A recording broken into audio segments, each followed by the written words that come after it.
Hello friend, welcome back to my channel friend हमारे वीडियो पे नए हैं। अगर यूट्यूब पे देख रहे हैं तो हमारे चैनल को सब्सक्राइब जरूर करें फ्रेंड। अब फेसबुक पे देख रहे हैं तो हमें फॉलो करें फ्रेंड। अगर आप भी शटरिंग का काम करते हैं या शटरिंग से संबंधित आपका भी काम धंधा है तो फ्रेंड आपको हम बताते चलें। काम से पहले जो साइट पे जा रहे हैं क्या देखना ज़रूरी है फ्रेंड। तो आप जब भी काम देखने जाएँ तो पहले ये तय कर लें, डिसाइड कर लें कि काम कहाँ तक होना है, काम कैसे होना है और क्या क्या तरीके से होना है फ्रेंड। तो फ्रेंड यहाँ पे दिखाते चल रहे हैं। जो ये है बर्जा आपका, ये जो बर्जा है गली है। पहले जो कि हम लोगों ने काम देखा था यहाँ पे जो ये प्लेन प्लेन बताया था, जैसे आप देख रहे हैं हर जगह ये बीम दी गई है बीच में, जिससे हमारी बहुत पलाई कट गई फ्रेंड।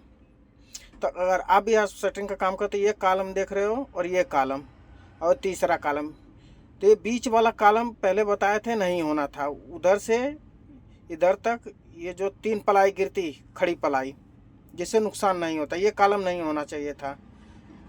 तो उन्होंने क्या किया कि बाद में ये बीच में कॉलम ले लिया। ये जो देख रहे हैं आप, इससे क्या है कि अब हर जगह एक जैसे ये देख रहे हैं 4 फुट की पलाई, एक यहाँ कट गई और एक यहाँ कट गई। तो फ्रेंड अगर यही बीच में कॉलम पहले बताए थे नहीं चाहिए था तो हमारी 3 पलाई गिरती। अब ये बीच में कॉलम लेने से हर जगह एक 4 फुट का पलाई गिर रहा है, इधर देख रहे हैं आयोग उधर भी 4 फीट का गिर रहा है, ऐसे हर गाले में 4-4 फीट का गिर रहा है। तो काम देखने गए थे तो पहले नहीं बताए कि काम ऐसा होना चाहिए था। जब हम लोगों ने काम पूरा कर लिया तो बताया नहीं हर जगह बीम होगा। पहले काम होने से पहले बता दिया था कि बर्जा जो है प्लेन रहेगा और ये आपका हर एक कॉलम छोड़ के दूसरा कॉलम रहेगा बीम। तो इससे क्या है कि कम नुकसान होता है, आदमी उसी हिसाब से रेट तय कर लेता है, चलो ठीक है। अब जब आधा काम होने के बाद कहते नहीं इंजीनियर साहब बोल रहे हैं कि हर जगह बीम रहेगा, आगे बर्जे में भी बीम होगा। जो कि प्लेन बर्जा होता, खड़ी खड़ी पलाई डल जाती, नुकसान नहीं होता। यहाँ पे देख लो कितनी कट पीस डालनी पड़ रही है, पलाइयाँ काटनी पड़ रही है, क्योंकि आप जानते हो कि अगर आपका लटक है, अगर खड़ी पलाई डालोगे तो खुलेगी नहीं, आपका नुकसान नहीं होगा। तो हम आपको यही बताना चाह रहे हैं, जब भी आप काम देखने जाएँ तो पहले ये तय कर लें, ठेकेदार से डिसाइड कर लें कि भैया आगे कैसे काम रहेगा, बीम रहेगा कि नहीं बीम रहेगा, बर्जा रहेगा, कैसा प्लेन रहेगा या टोड़िया बीम रहेगा, लटक रहेगा। उसी हिसाब से आप तय कर सकते हो कितने रुपए में हमें करना है। फ्रेंड यहाँ पे देख लो लंबा चौड़ा काम है, जो कि हमारे पास तो सामान बहुत ज़्यादा है इसलिए हम लोगों ने एडजस्ट कर लिया। अगर फ्रेंड वही अगर आप सेटिंग का धंधा करते या काम करते, आपके पास लिमिट वाला ही सामान होता तो आप लटक जाते, इस काम में फंस जाते। देख रहे हो हर जगह 4-4 फीट की पलाई गिर रही है, कोई सा ऐसा गाला नहीं है कि 4 फीट की पलाई 5 फीट की पलाई ना गिरी हो। अगर यही एक कॉलम छोड़ के होता तो 3 पलाई आराम से गिरती फ्रेंड, और नुकसान नहीं होता, जिससे अपना कम रेट में भी आदमी तय कर लेता काम। अब यहाँ पे काम आधा होने के बाद जब बर्जे का काम आया तो कहे नहीं भैया हमें तो हर जगह बीम चाहिए। अब इससे क्या है, अगर आप सोचो आपके पास लिमिटेड सामान होता, 8,000 एरिया का सामान होता और 8,000 का काम होता, तो आप फंस जाते। आप कहते कि कहाँ कहाँ से हम इतनी पलाइयाँ काट के डालें। हमारे पास तो 25-30 हज़ार एरिया का माल है, तो हम लोगों ने इधर से उधर से एडजस्ट कर लिया फ्रेंड। तो देख लो कोई सा ऐसा गाला नहीं है कि जिसमें 4 फीट की पलाई ना गिरी हो। तो इसलिए हम आपको यही राय मशवरा देंगे, जब भी आप काम देखने जाएँ ठेकेदार से बोलें कि भैया इंजीनियर को साथ में बुला लो, ना तो बाद में ये मत कहना कि नहीं यहाँ पे भी हमें चाहिए था, यहाँ पे पलाई उठाड़ो, काटो, डालो नई पलाई चाहे पुरानी पलाई कैसे भी डालो, तो आपका नुकसान होता, आप काम लेके फंस जाते। यहाँ पे देख लो बारिश के कारण, यहाँ जो बारिश हुई पिछली बारिश, वहाँ पे भी टेप वोप उखड़ गए, क्योंकि बारिश में क्या टेप उखड़ जाते हैं। यहाँ पे अगर सरिया बन जाती तो हवा चलती बारिश चलती तो सर नहीं उखड़ता। यहाँ पे ठेकेदार ने काम में भी थोड़ा लापरवाही की, सरिया नहीं बनवाए, जिससे क्या है कि काम 1 महीने का हुआ पड़ा है। यहाँ पे पलाइयाँ वलाइयाँ भी थोड़ी टनी होगी, लेवल करने में जो दिक्कत आएगी, बाद में सेटिंग वाले को दोष देंगे कि भैया तुमने लेवल नहीं सही किया। तो काम देखने से पहले सब तय कर लें कि भैया काम कैसे करना है कैसे नहीं करना है। इसलिए भैया आपके पास लिमिट वाला सामान रहेगा तो आप काम में फंस जाएंगे। जब भी आप सेटरिंग का काम कर रहे हो थोड़ा सावधानी से करें और काम देख परख के ही लें।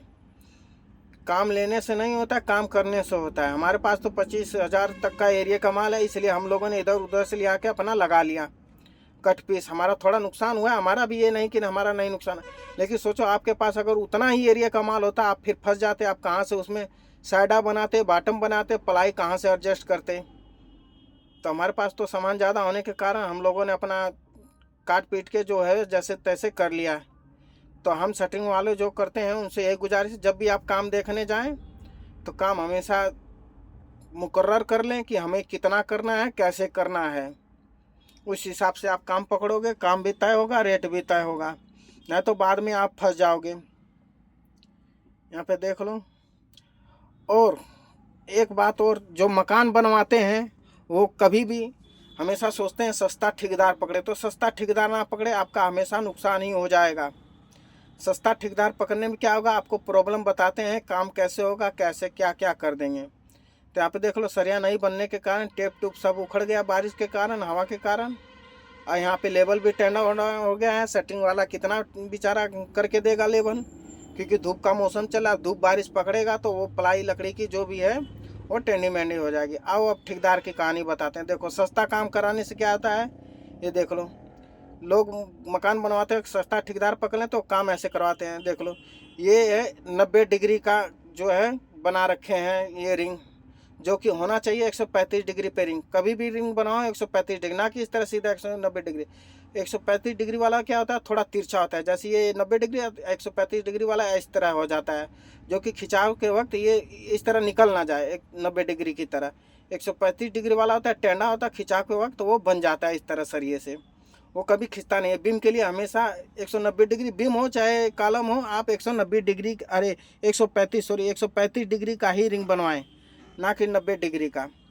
और यहाँ पे एक और देखो लापरवाही, ये जो देख रहे हो कॉलम की सरिया, यहाँ पे जो कि कॉलम की सरिया 1.5 फीट पे ही छोड़ दी गई, वो भी बराबर छोड़ दी गई है। देख रहे हो आप, सभी सरिया बराबर है, जो कि ये कॉलम की मजबूती के लिए खतरा बन सकता है। कभी भी भूकंप आने पे, झटका लगने पे ये यहाँ से कॉलम फेलियर हो सकता है। आप जब भी कॉलम की सरिया छोड़ें, हमेशा 2 फुट से 4 फुट तक की सरिया छोड़ें। हर सरिया एक दूसरे से छोटी बड़ी होनी चाहिए। यहाँ पे देख लो, जितने भी कॉलम की सरिया है सभी 2 फीट पे वो भी बराबर छोड़ी गई है, जो कि एक जगह जोड़ आने से कॉलम क्रैक हो सकता है, कॉलम फेलियर हो जाएगा। जब भी आप काम करवाएं, कॉलम खड़ा कर रहे हैं तो सरिया उसमें छोटी बड़ी ही छोड़ें, एक जगह ना छोड़ें, जैसे इस तरह कॉलम में दिख रहा है। लेकिन गलती उसकी भी क्या है, गलती आपने जो मकान बना दो, तो आप सस्ता ठेकेदार ढूंढोगे, सस्ता काम ढूंढोगे तो सस्ता काम ही करके ना देगा। आप बढ़िया ठेकेदार ढूंढिए, इंजीनियर पकड़िए साथ में, तो आपका काम भी बढ़िया होगा। आप देख रहे हो हर जगह आपको जो है कॉलम में जो है सरिया बराबर छोड़ी गई है, जो कि ये बिल्कुल गलत तरीका है काम करने का, सबसे घटिया तरीका। आप जब भी काम करें, हमेशा कॉलम खड़ा कर रहे हैं तो सरिया उसका अल्टरनेट छोड़ें, एक 2 फुट पे छोड़ें, दूसरा 2.5 फुट पे, 3 फुट पे, 4 फुट पे, ऐसे अल्टरनेट छोड़ें, एक दूसरे से छोटी बड़ी छोड़ें। कोई भी सरिया है बराबर ना छोड़ें फ्रेंड, जैसा इसमें दिख रहा है। सबसे बड़ा कारण होता है कॉलम फेलियर का, घर फेलियर का, यही कॉलम। आपका कॉलम ही मजबूत नहीं रहेगा तो घर का बैलेंस कैसे टिकेगा। ये देख रहे हो सभी सरिया जो है बराबर छोड़ी गई है, जो कि एक सरिया आपको 2 फुट, फिर दूसरा 3 फुट, चौथा 4 फुट पे ऐसे छोड़ना चाहिए था। 2, 3, 4 करके ऐसे एक दूसरे से छोटी बड़ी छोड़नी चाहिए थी। तो फ्रेंड, अगर हमारा वीडियो पसंद आए तो हमारे चैनल को ज़रूर सब्सक्राइब करें, हमें फॉलो करें। धन्यवाद।